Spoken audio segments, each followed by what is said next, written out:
Le pouvoir d'achat, c'est la quantité de biens et de services que l'on peut acheter avec ses revenus. Il dépend de trois grands facteurs: les revenus, comme les salaires ou les aides, les prix, avec l'inflation, et les charges financières, notamment les crédits et leurs taux d'intérêt. Quand les taux d'intérêt augmentent, les crédits coûtent plus cher, et cela réduit directement le budget disponible pour le reste des dépenses. Voici quelques définitions clés. Le taux nominal est le pourcentage appliqué sur le capital emprunté sans tenir compte de l'inflation. Plus il est élevé, plus vos mensualités augmentent. Le taux réel, c'est le taux nominal moins l'inflation. Il montre le coût réel du crédit en termes de pouvoir d'achat. Les taux directeurs sont fixés par la Banque centrale européenne. Ils influencent les taux pratiqués par les banques.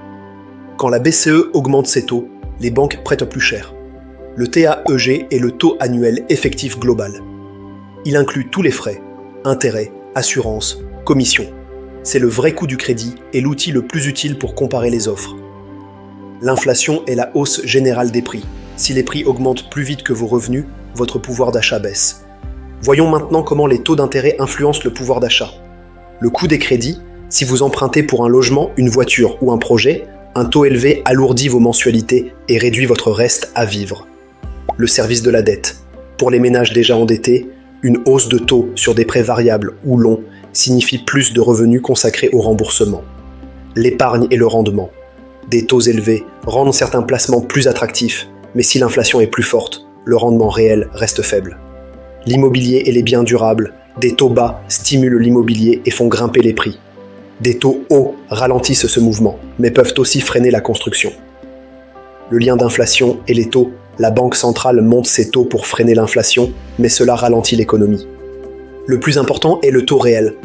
Un taux nominal élevé avec une forte inflation peut donner un taux réel faible, voire négatif. Voici quelques données récentes en France. Prenons différents scénarios pour illustrer.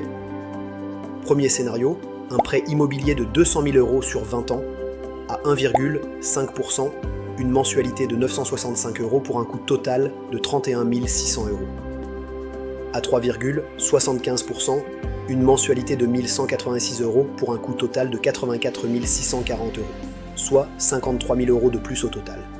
Deuxième scénario, un crédit à la consommation de 10 000 € sur 5 ans. À 4%, une mensualité de 184 € pour un coût total de 1 040 €. À 8%, une mensualité de 202 € pour un coût total de 2 120 €. À 12%, une mensualité de 224 € pour un coût total de 3 440 €.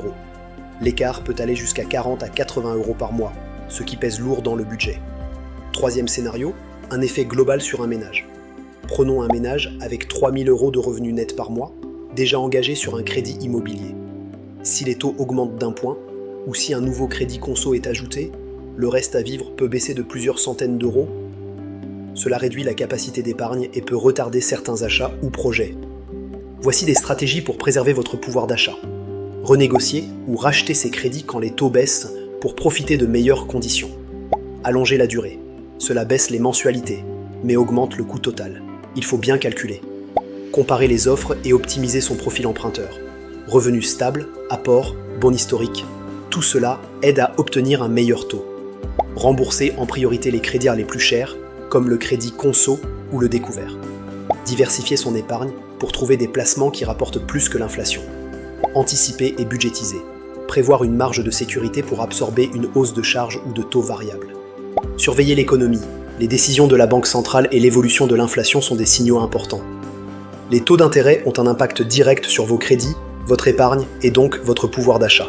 Quand ils augmentent, vos mensualités grimpent et votre budget disponible se réduit.